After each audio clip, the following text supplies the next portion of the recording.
빌립보 교회는 바울이 유럽에 세운 첫 번째 교회였습니다. 그래서 빌립보 교회를 향한 이 바울의 남다른 이 애착이 있었다는 것입니다. 그래서 감옥에서도 여전히 바울은 빌립보 교회를 또 염려하고 또 권면하고 때로는 강권하고 있는 것입니다. 바울은 이 빌립보서를 기록하면서 성도들에게 다툼과 허용으로 하지 말고 예수의 마음으로 또 섬기는 자의 이러한 자세로서 몇 가지 중요한 것을 알려주고 있습니다. 그것은 먼저 자신을 본받으라는 것입니다. 이 바울의 서신 속에서 그가 얼마나 위대한 사도인가를 볼 수 있는 흔적들이 많이 있습니다. 하나님께서 오늘 바울을 통하여 주시는 교훈을 통하여 우리 모두가 섬기는 자로 또 본받는 그러한 자로 살아가기를 주의 이름으로 간절히 축복합니다. 아멘. 먼저 우리 17절 한번 읽을까요? 형제들아 너희는 함께 나를 본받아 그리고 너희가 우리를 본받은 것처럼 그와 같이 행하는 자들을 눈여겨보라. 아멘. 하나님께서 바울을 통하여 우리에게 나를 본받으라 이렇게 말씀하고 있습니다. 본문에 형제들아 이렇게 말하는 이 말은 굉장히 친밀한 그러한 말입니다. 바울은 굉장히 가깝고 친밀한 말로 너희는 함께 나를 본받으라고 권하고 있습니다. 그런데 여기에서 중요한 단어가 나오는데요. 그것은 함께라는 단어입니다. 함께. 믿음은 개인적이기도 하지만 공동체적이기도 하다는 거예요. 나의 믿음이 연약해지거나 강해질 때에 그 영향력이 다른 사람들에게 또한 공동체에도 미치게 된다는 것입니다. 또한 반대로 다른 사람의 믿음, 공동체의 믿음이 나의 신앙에도 영향을 준다는 거예요. 그래서 우리 모두는 서로가 서로를 권면해서 함께 걷고 함께 뛰어야 할 줄로 믿습니다. 아멘.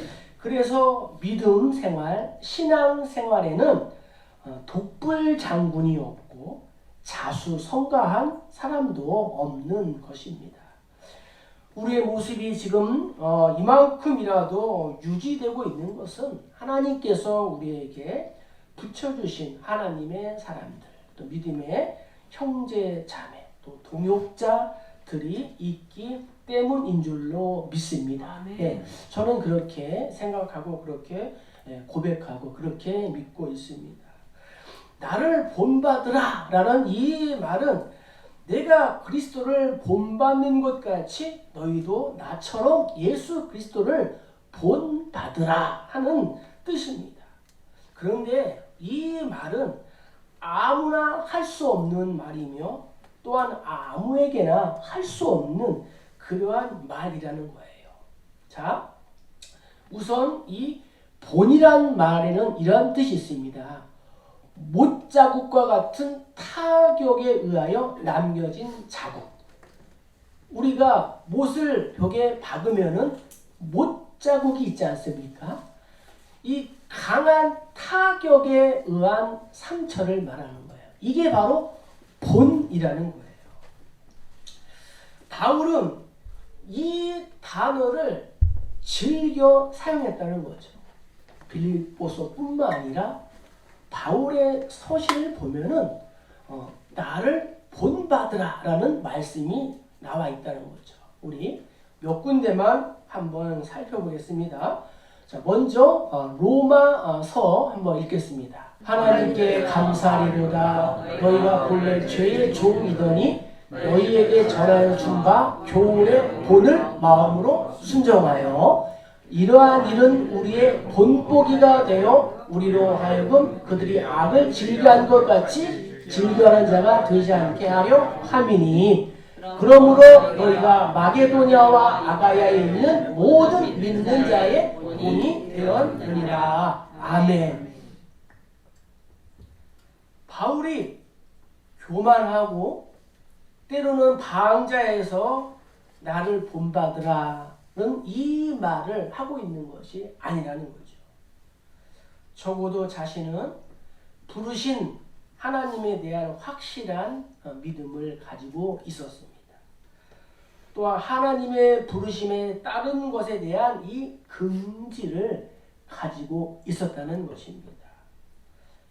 하나님의 부르심에는 후회하심이 없는 줄로 믿습니다. 아멘. 우리가 이 자리에 선 것도 모두 다 하나님의 은혜라는 거예요.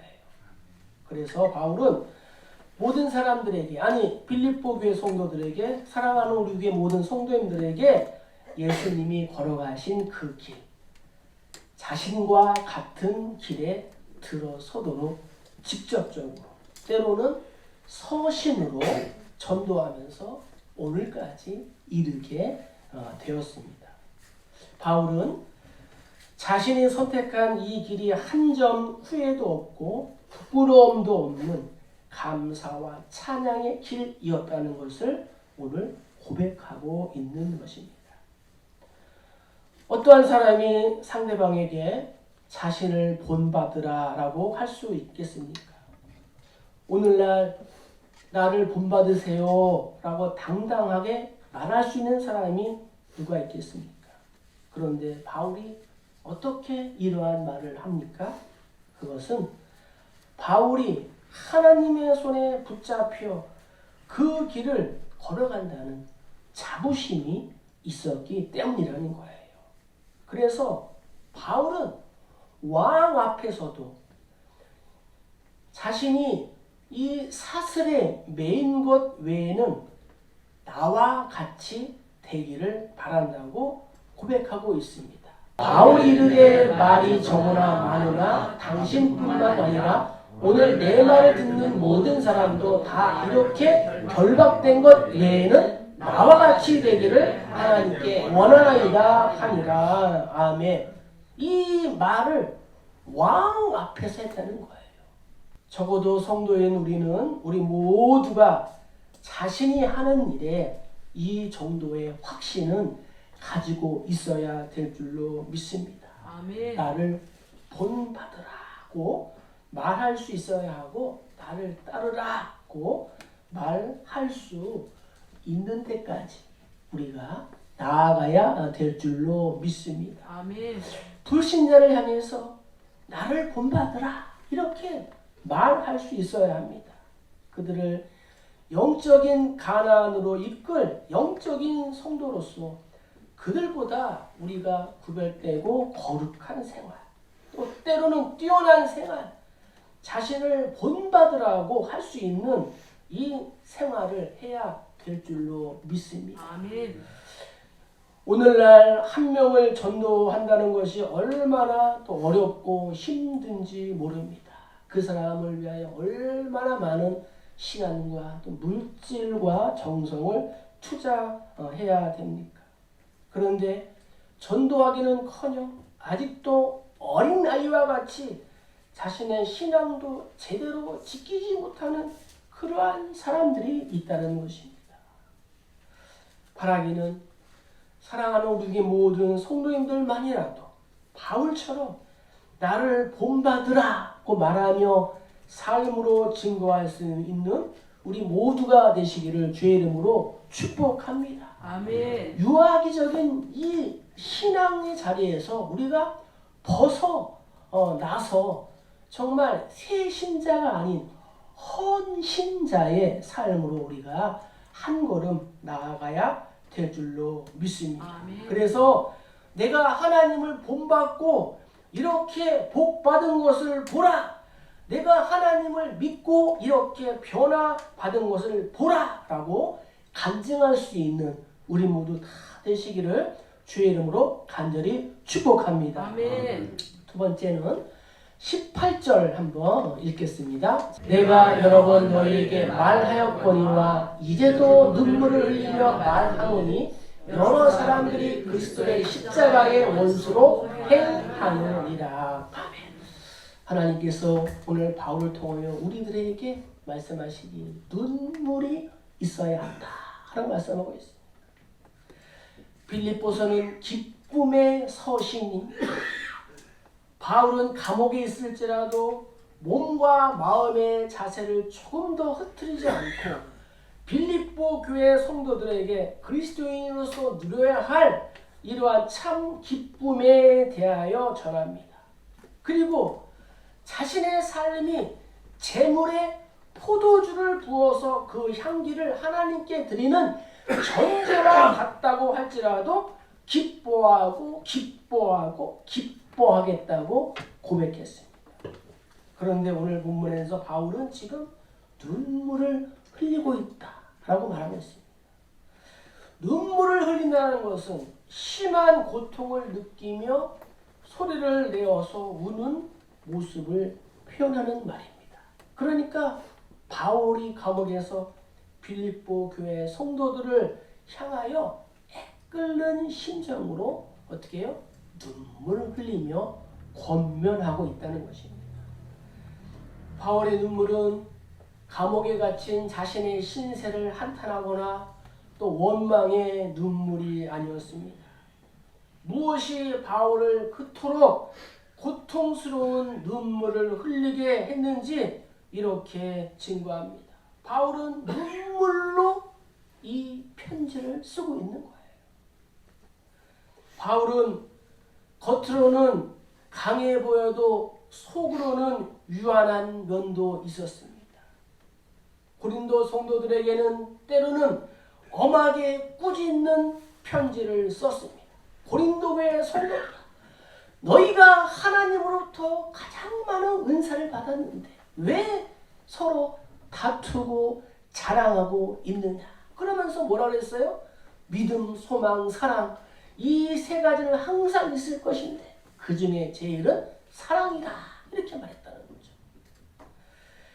에베소 교회 성도들을 향해서는 여러 번 눈물로 훈계했다는 거죠. 너의 구원이 하나님의 선물이다. 은혜로 받은 것이니 누구든지 자랑할 수 없다라고 했다는 거죠. 바울이 빌립보 교회 성도들에게도 눈물로써 간절하게 강력하게 권면하고 있습니다. 왜 그래요? 전에도 여러 번 권면했음에도 불구하고 아직도 십자가의 원수로 행하는 사람들이 있다는 것입니다. 이방 문화, 로마 문화에 젖어 살던 그들에게 복음이 들어가니까 일대의 혼란이 나타났을 거예요.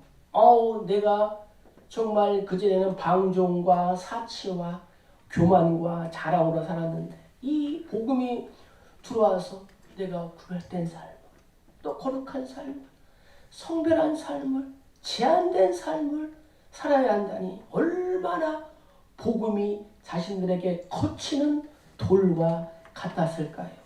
그럼에도 빌립보 교회 성도들은 이 복음을 들은 사람들은 바르게 살았다는 것입니다. 그런데 아직도 교회에 다니면서도 십자가의 원수로 행하는 사람들이 많이 있다는 거예요. 바울이 이렇게 눈물을 흘린 이유는 아직도 많은 사람이 예수 그리스도 십자가의 원수로 이렇게 행하며 살고 있었기 때문이라는 거예요. 그들은 부정과 타락과 방탕한 삶은 다른 그리스도인들에게 좋지 못한 영향을 주었을 뿐만 아니라 교인들 가운데 섞여 있어서 교회에 커다란 위협과 이 어려움이 되고 있었기 때문입니다. 그래서 바울은 이렇게 권면했습니다. 형제들아, 내가 너희를 권하노니 너희가 배운 교훈을 거슬러 분쟁을 일으키거나 거치지 않은 자들을 살피고 그들에게서 떠나라. 이 사람들은 물없는 샘이요 광풍에 밀려가는 안개니 그들을 위하여 캄캄한 어둠이 예비되어 있나니 그들이 허탄한 자랑의 말을 토하며 그릇되게 행하는 사람들에게서 겨우 피한 자들을 음란으로서 육체의 정욕 중에서 유혹하는 도다. 아멘. 이러한 사람들이 빌립보 교회, 빌립보 성도들 가운데 있었다는 거예요. 아무튼 이들은 결코 중생의 은혜를 체험하지 못한 자들로서 그리스도의 십자가에 대하여 적대적이었다는 거예요. 사실 바울도 예수를 믿기 전에는 십자가의 원수로 살았습니다. 우리 모두도 십자가의 원수로 살아왔다는 거예요. 그러한 경험이 있었기에 사람들이 자신의 이전과 같은 삶을 살고 있는 것을 가슴 아파했다는 거예요. 바울은 사랑의 사도였습니다. 동족의 구원을 위해서도 자기의 목숨을 걸고 하나님께 이렇게 기도했어요. 나의 형제 곧 고륙의 친척을 위하여 내 자신이 저주를 받아 그리스도에게서 끊어질지라도 원하는 바로라. 그들은 이스라엘 사람이라. 그들에게는 양자됨과 영광과 언약들과 율법을 세우신 것과 예배와 약속들이 있고. 아멘. 이스라엘은 하나님으로부터 선택받은 사람들이었습니다. 바울의 고륙이었어요. 살과 뼈였다는 거예요. 바울이 이방인의 사도로 부르심을 받았지만 그럼에도 유대인들, 이스라엘인들의 구원을 위하여 자기의 목숨을 내놓겠다고 이렇게 고백했다는 거예요. 그러면서 빌립보서에서 아직도 십자가의 원수로 행하는 이러한 성도들을 생각하면서 눈물을 흘리고 있어요. 왜 그래요? 그들의 마침이 멸망인 것이 안타까워서 그렇다는 거예요. 바울의 눈물은 공동체를 멸망에서 구원하는 눈물이었습니다. 우리에게도 이러한 눈물이 있어야 될 줄로 믿습니다. 국가와 민족을 위하여 울어야 합니다. 가정과 교회를 위하여 울 수 있어야 합니다. 민족과 교회가 올바로 서기 위해서는 눈물밖에 없다는 거예요. 오늘 우리는 무엇을 위해서 울고 있습니까? 혹시 우리의 눈에 눈물이 메마르지는 않았습니까? 한국교회는 이 부분에 너무 약해져 있습니다. 급속도로 성장하니까 교회에 눈물이 없습니다. 교회는 눈물로 채워지는 줄로 믿습니다. 아멘. 교회는 눈물로 세워지는 줄로 믿습니다. 아멘. 그런데 교회의 눈물이 말랐다는 거예요. 어떠한 사람이 섬기는 사람이 될 수 있습니까? 눈에 눈물이 있는 사람. 바울은 빌립보 교회에서 십자가의 원수로 행하는 사람들을 위하여 눈물을 흘렸다는 거예요. 그러한 그들의 삶이 구체적으로 이랬다는 거죠. 19절에 있지 않습니까? 멸망이요 그들의 신은 배요 그 영광은 그들의 부끄러움에 있고 땅의 일을 생각하는 자라라고 말씀하고 있다는 거예요. 빌립보 시민들은 로마 시민권자로서 로마 시민과 동일한 법을 적용받았습니다. 현행범이 아니면 체포해서 면제가 되었고 로마 황제에게 직접 상소할 수 있었으며 정치에도 직접 참여할 수 있는 권리를 가지고 있었습니다.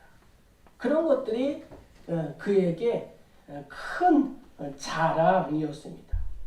그럼에도 바울은 그들의 마침은 멸망이다 라고 말씀하고 있습니다. 왜 그래요? 저들의 삶이 영원한 생명 대신 예수 그리스도께 연결되어 있지 않기 때문입니다. 사람들이 부러워할 만한 화려한 삶을 살아도 우리의 인생이 예수께에 연결되어 있지 않은 인생이라면 그 인생은 꺾여서 화병에 담긴 꽃과 같다는 거예요. 꽃이 아무리 화려하게 보여도 불과 1, 2주일이 지나면 시들어지게 된다는 것입니다.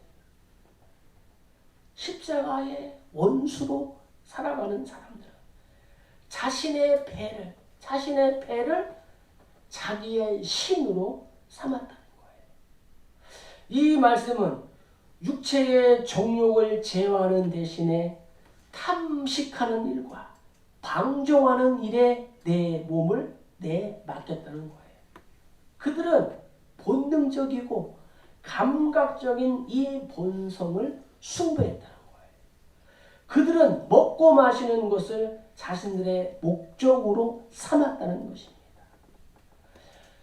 로마 시대 각 이 도시에는 그 도시를 지키는 수호신이 있었고 그 수호신을 섬기는 신전들이 있었습니다.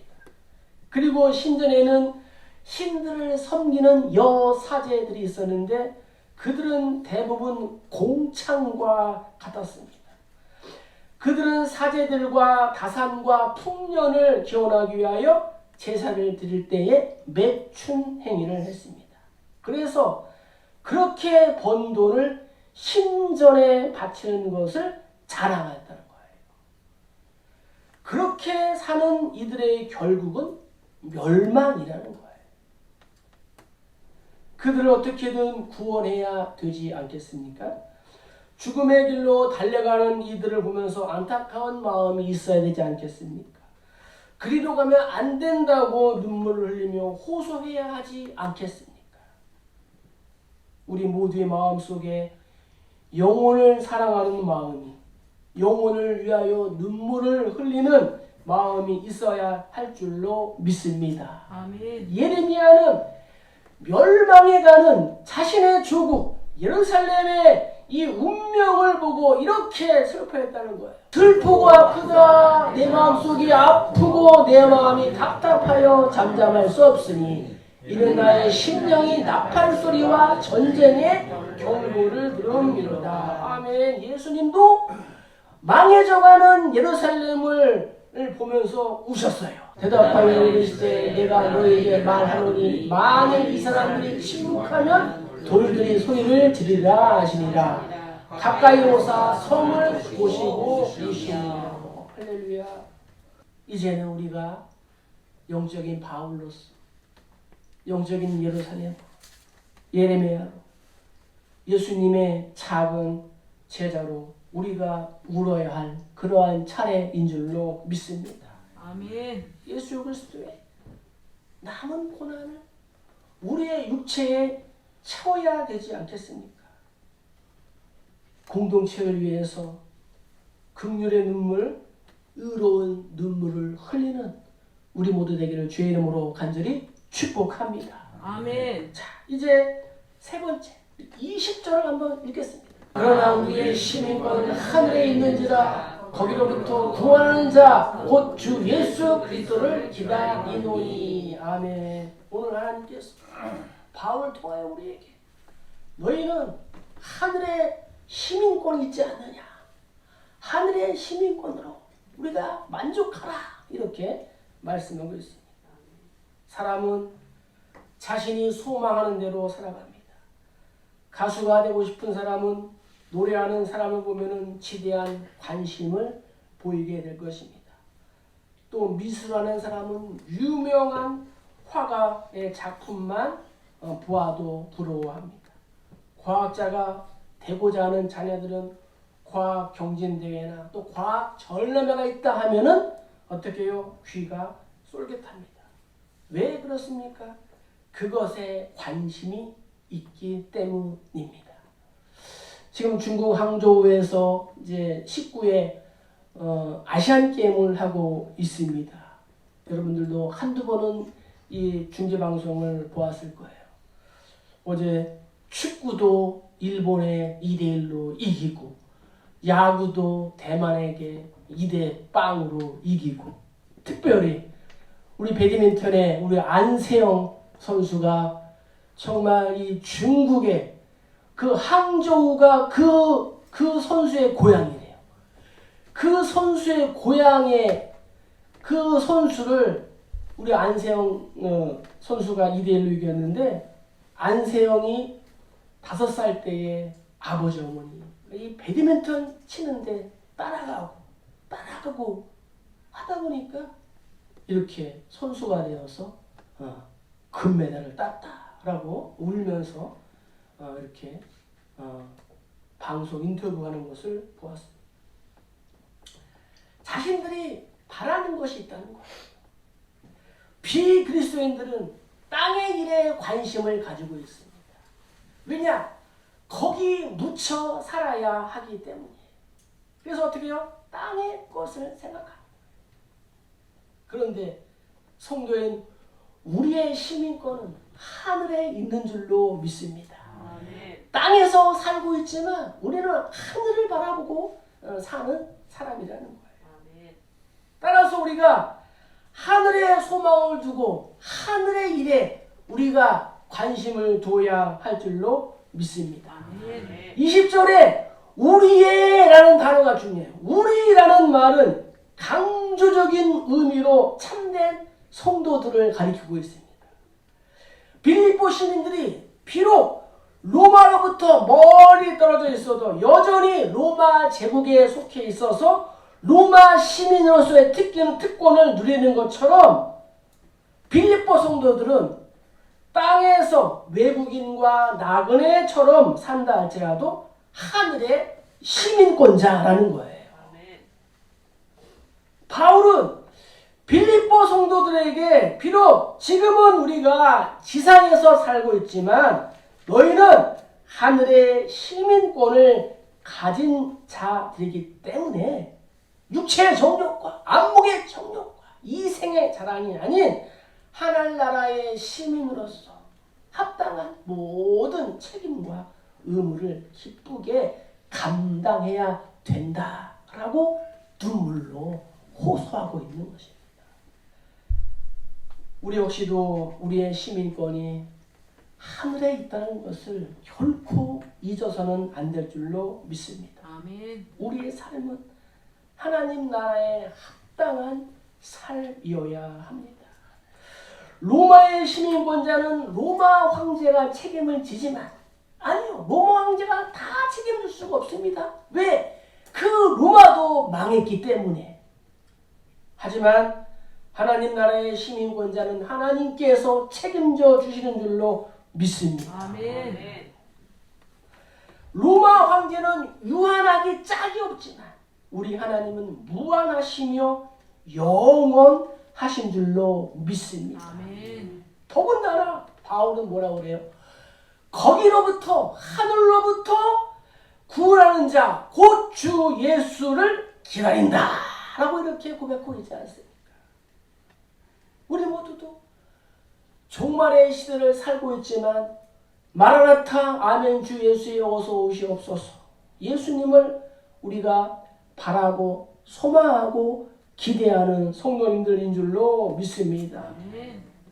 하늘을 보면서 예수님의 재림을 기다리고 하나님의 부름을 기다리는 바울의 삶이 얼마나 귀하고 고귀한 인생입니까? 우리 모두에게도 이러한 믿음의 고백이 있기를 축복합니다. 아멘. 자, 따라서 천국의 시민들은 죄로 물든 이 세상의 모든 쾌락들을 우리가 멀리하고 주 예수 그리스도를 영접할 날을 우리가 간절히 사모하며 살아가야 한다는 거예요. 갈라디아서에 보면은 주님을 믿음으로 우리가 하나님 나라를 우리가 사모하는 거예요. 주님을 믿음으로. 또 로마서에서 보면은 참음으로 우리가 인내하면서 살아가면서 참는 거예요. 히브리서에 보면은 우리의 구원에 이르도록. 고린도전서에서는 예수 그리스도의 나타나심을 기다려야. 그러니까 우리 모두가 주님을 믿음으로 또 오늘 하루하루를 인내로 참음으로 또 나의 구원에 이르도록 우리가 예수 그리스도를 기다리고 또 기다려야 할 줄로 믿습니다. 이스라엘의 가장 위대한 훌륭한 리더십이었던 모세는 세상의 모든 욕망, 왕자로서의 이러한 욕망을 버리고 하나님이 나를 소망하면서 이 고난을 택했습니다. 왜 그래요?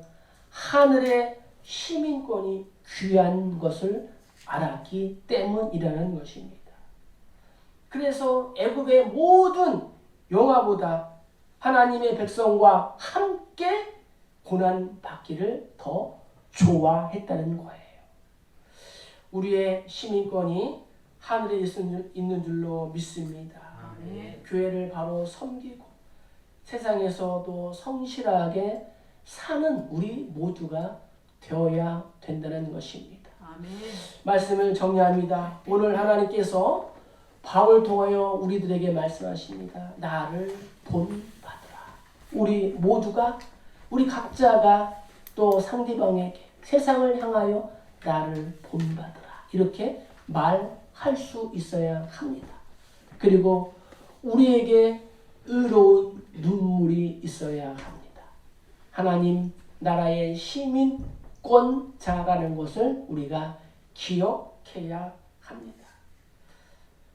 바라기는 이번 한 주 동안도 우리 모두가 땅에서 살지만 우리 모두가 또 하늘에 또 소망을 두고 하늘의 시민권자로서 또 나를 본받으라고 말하면서 살아가는 우리 모두 다 되기를 주의 이름으로 간절히 축복합니다. 축복합니다.